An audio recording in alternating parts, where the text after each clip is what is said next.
ஓம் சாய்ராம். என் அன்பு குழந்தையே, இன்னும் சற்று நேரத்தில் உன் வேதனை குறையும் என் செல்லமே. பிறகு பூரிப்படைவாய், முகம் மலர்வாய். இது சாயப்பாவின் சத்திய வாக்கு. ஓம் சாய்ராம், சாயி சாயி என்று பதிவு செய்துவிட்டு உன் வேதனை குறையும் அளவிற்கு உனக்கு நல்லதை சொல்வதற்காக உன் சாயப்பா வருவதை கவனமாக கேள். நான் சொல்வதை சற்று கவனமாக கேள் என் செல்லமே. இது உனக்கான பதிவுதான் என் செல்லமே. உனக்கு எப்படிப்பட்ட சூழ்நிலை வந்தாலும் எக்காலத்திலும் பொய் மட்டும் பேசிவிடாதே. ஏனென்றால் அந்த ஒரு பொய்யை உண்மையாக்க அடுத்தடுத்து நீ 1000 பொய்களை சொல்ல வேண்டி வரும். ஆகையால் உனக்கு தவிர்க்க முடியாத சூழ்நிலையாகவே இருந்தாலும் உண்மையை மட்டும் பேசு. அனைவருக்கும் உண்மையாக நடந்து கொள். ஏதோ ஒரு சூழலில் மிகப்பெரிய பிரச்சனையிலிருந்து அது உன்னை நிச்சயமாக காப்பாற்றும்.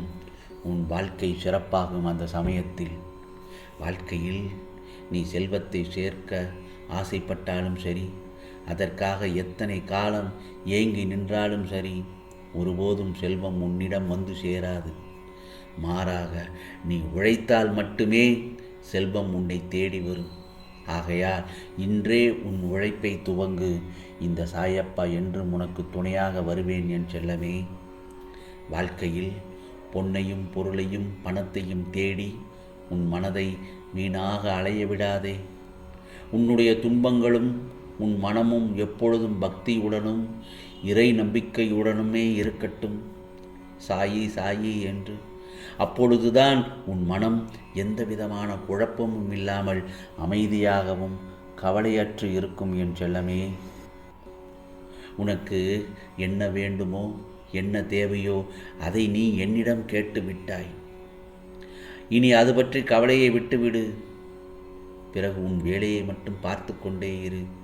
நீ என்ன கேட்டாயோ அது உனக்கு தேவையான நேரத்தில் நிச்சயமாக உன்னிடத்தில் வந்து சேரும். அதற்கான எல்லா வழிகளையும் உனக்கு நான் ஏற்படுத்தி கொடுப்பேன். என் வார்த்தைகள் மீது நம்பிக்கை வைத்து செயல்படு என் செல்லமே. ஒரு கூட்டத்தில் 100 பேர்களில் ஒருவராக நிற்பது எளிது. ஒரு கூட்டத்தில் 100 பேர்களில் ஒருவராக நிற்பது எளிது. நீ அப்படி இருக்காதே. தனியாக நிற்பதுதான் மிகவும் கடினம். சாயப்பா, நான் தனியாக இருக்கிறேனே என்று நினைக்காதே. தனியாக நீ இருப்பதே வாழ்க்கையில் பாதி ஜெயித்து விட்டாய் என்றுதான் அர்த்தம். உனக்கென தனித்தன்மையுடன் நீ தனித்து நில். நிச்சயமாக என்னுடைய அருள் உனக்கு உண்டு என் செல்லமே. கவலைப்படாதே. இந்த சமூகத்தில் நீ உதவிகளை செய்து பார். இந்த சமூகத்தில் நீ உதவிகளை செய்து பார். வழிப்போக்கன் கூட உன் உறவினராக மாறிவிடுவான். அதுவே இந்த சமூகத்தில் நீ உதவிகளை கேட்டுப்பார். உன் இரத்த உறவுகள் கூட வழிப்போக்கனாக மாறி தள்ளி நின்று உன்னை வேடிக்கை பார்க்கும். இதுதான் கலியுகம் என் செல்லமே. இதுதான் கலியுகம். வாழ்க்கையில் உனக்கு ஒரு கஷ்டம் நேர்கிறது என்றால் அந்த கஷ்டம் அடுத்தவர்களால் உண்டாக்கப்படுவதல்ல. நேற்று நீ செய்த தவறுதான் இன்று உனக்கு கஷ்டமாக வருகிறது. இதை நீ முதலில் உணர வேண்டும்.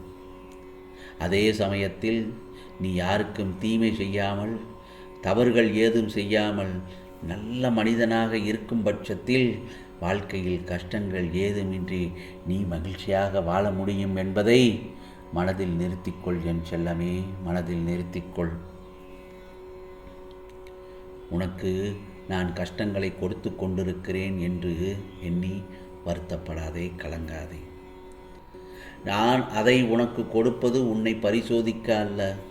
உன்னை சுற்றி எத்தனை போலியான உறவுகள் இருக்கிறார்கள் என்பதை நீ உணர்ந்து கொள்ள, தெரிந்து கொள்ளத்தான். புரிகிறதா என் செல்லமே? இதை நீ பொறுத்து கொண்டுதான் ஆக வேண்டும். ஏனெனில் உன்னுடைய முன்னேற்றத்தை கெடுக்கும் அந்த போலியான உறவுகள் அனைவரும் உன் கஷ்ட காலத்தில்தான் உன்னை விட்டு விலகிச் செல்வார்கள். புரிகிறதா? ஆகவே ஒருவன் தனது குற்றத்தை உணர்ந்து திருத்தி விட்டால் அவன் அரை மனிதனாகிறான். ஒருவன் தனது குற்றத்தை உணர்ந்து திருந்திவிட்டால் அவன் அரை மனிதனாகிறான். அதே நேரத்தில் அந்த மனிதன் தனது வாழ்நாளில் மீண்டும் அந்த குற்றத்தை செய்யாமல் இருக்கும்போதுதான் முழு மனிதனாகிறான். என் செல்லமே, முழு மனிதனாகிறான்.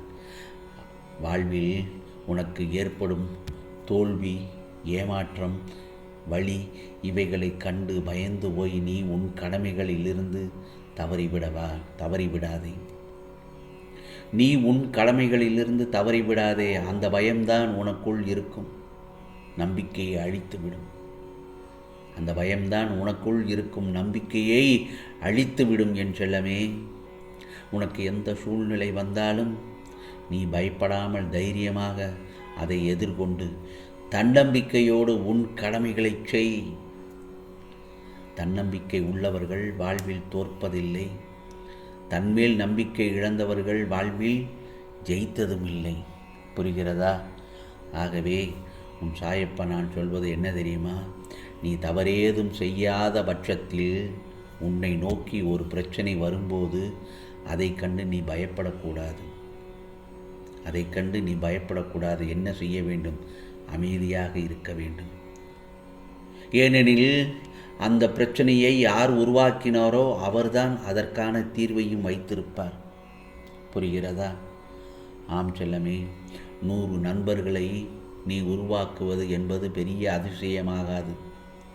நூற்றுக்கணக்கானோர் உனக்கு எதிராக நிற்கும் நேரத்தில் உனக்காக உன் பக்கம் நிற்கும் ஒரு நண்பரை நீ உருவாக்கு. அதுபோதும். எப்படிப்பட்ட சூழ்நிலையையும் எதிர்கொண்டு நீ வெற்றி அடையலாம். ஆம் செல்லமே, என்றோ நீ செய்த தவறை சொல்லி சொல்லி எப்பொழுதும் உன்னை குத்தி காட்டிக்கொண்டே இருப்பவர்களை எல்லாம் ஒரு பொருட்டாகவே எண்ணாதே. மாறாக நீ அந்த தவறை செய்யும் போதே அதை சுட்டிக்காட்டி தவறேதும் நடந்துவிடாமல் தடுக்க நினைப்பவர்களின் வார்த்தைகளுக்கு நீ மதிப்பளி. உன் வாழ்க்கை சிறப்பாகும். என் செல்லமே, நீ இந்த சாயப்பாவை நெருங்க நெருங்க உனக்குள் இருக்கும் கோபங்கள், எதிர்மறை எண்ணங்கள் இவை அனைத்தும் வெளியேறி அமைதியான வாழ்க்கையை நீ அனுபவிக்கப் போகிறாய். ஆகையால் உன் பிரார்த்தனைகளை இன்னும் வலுவாக்கு. ஓம் சாயிராம், ஓம் சாயிராம், சாயி சாயி என்று எப்பொழுதும் என் நாமத்தை சொல்லிக்கொண்டே இரு. இந்த சாயி அப்பா எப்பொழுதும் உன்னுடன் இருக்கிறேன் என்பதை முழுவதுமாக நீ நம்பிக்கையுடன் இருக்க வேண்டும். முடிந்தவரை எதற்காகவும் நீ கோபப்படாதே. முடிந்தவரை அல்ல, எப்பொழுதும் நீ கோபப்படாதே. ஏனெனில் நீ கோபப்படும் போதெல்லாம் தேவையில்லாத எதிர்மறையான எண்ணங்கள் உனக்கு தெரியாமல் உனக்குள் வளர்ந்து கொண்டே இருக்கும். ஒரு கட்டத்தில் அது வெளிவரும். அந்த வெளிவரும் வேளையில் உன்னை பெரிய பிரச்சனையில் அது சிக்க வைத்து உன் நிம்மதியை கெடுத்துவிடும். ஆகவே உன் சாயப்பா சொல்வதை கவனமாக கேட்டாய் அல்லவா? இப்பொழுது உன் வேதனை பாதி குறைந்திருக்கும். ஆம், நிச்சயமாக உனக்கானதெல்லாம் நிச்சயமாக நல்லதே நடக்கும், நல்லதே நடக்கும். ஓம் சாயிராம், ஓம் சாயிராம். ராம்ஜி அருள் கிடைக்கட்டும்.